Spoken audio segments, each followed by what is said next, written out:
des petites vieilles et des petites jeunes. Pourquoi te faufiles-tu si timidement à travers l'obscurité, Zarathustra? Et que caches-tu avec tant de précaution sous ton manteau? Est-ce un trésor qu'on t'a donné en présent? Ou un enfant qui t'est né? Ou suis-tu maintenant toi-même le chemin des voleurs, toi l'ami des méchants? En vérité, mon frère, dit Zarathustra, c'est un trésor dont on m'a fait cadeau. C'est une petite vérité que je porte. Mais elle est indocile, comme un jeune enfant, et si je ne lui tiens pas la bouche, elle crie trop fort. Comme je passais aujourd'hui, solitaire, mon chemin à l'heure où le soleil sombre, je rencontrai une petite vieille qui parla ainsi à mon âme.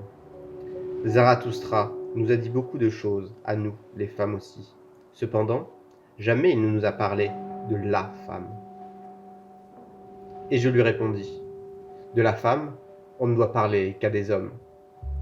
Parle-moi aussi de la femme, dit-elle. Je suis suffisamment vieille pour oublier tout de suite ce que tu diras.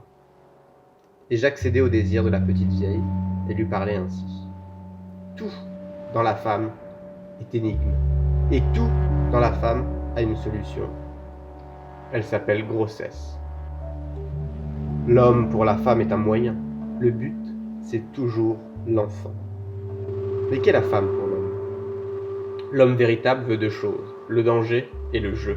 C'est pourquoi il veut la femme comme le jouet le plus dangereux.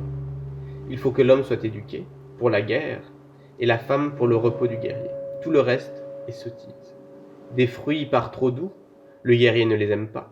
C'est pourquoi il aime la femme. Amère est la femme la plus douce. Mieux qu'un homme, la femme comprend les enfants, mais l'homme est plus enfantin que la femme.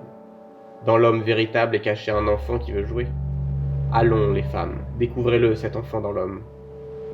Que la femme soit un jouet, pure et fine, pareil à la pierre précieuse, illuminée par les vertus d'un monde qui n'existe pas encore. Que le rayon d'une étoile brille dans votre amour, que votre espérance dise « Oh, puissais-je donner le jour au surhumain ?» Que votre amour soit plein de vaillance, forte de votre amour, portez-vous contre celui qui vous inspire de la crainte. Que votre amour soit plein de votre honneur. D'habitude, la femme ne s'y entend guère à l'honneur. Mais que ceci soit votre honneur de toujours, aimer plus qu'on ne vous aime, et de ne jamais être les seconds. Que l'homme craigne la femme quand elle aime. Elle fait alors tous les sacrifices, et toute autre chose lui semble alors sans valeur. Que l'homme craigne la femme quand elle est, car l'homme au fond de l'âme est simplement méchant. La femme, elle, au fond de l'âme, est mauvaise. Qui la femme est-elle le plus? Ainsi parle le fer à l'aimant. C'est toi que j'ai le plus, parce que tu attires et parce que tu n'es pas assez fort pour tirer à toi. Le bonheur de l'homme dit « je veux », le bonheur de la femme dit « il veut ». Regarde, c'est maintenant à peine que le monde est accompli.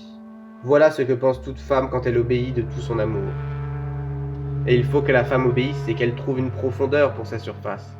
L'âme de la femme est toute surface, une pellicule mobile, agitée sur une eau peu profonde.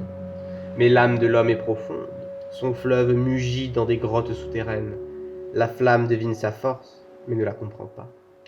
Alors la petite vieille me répondit.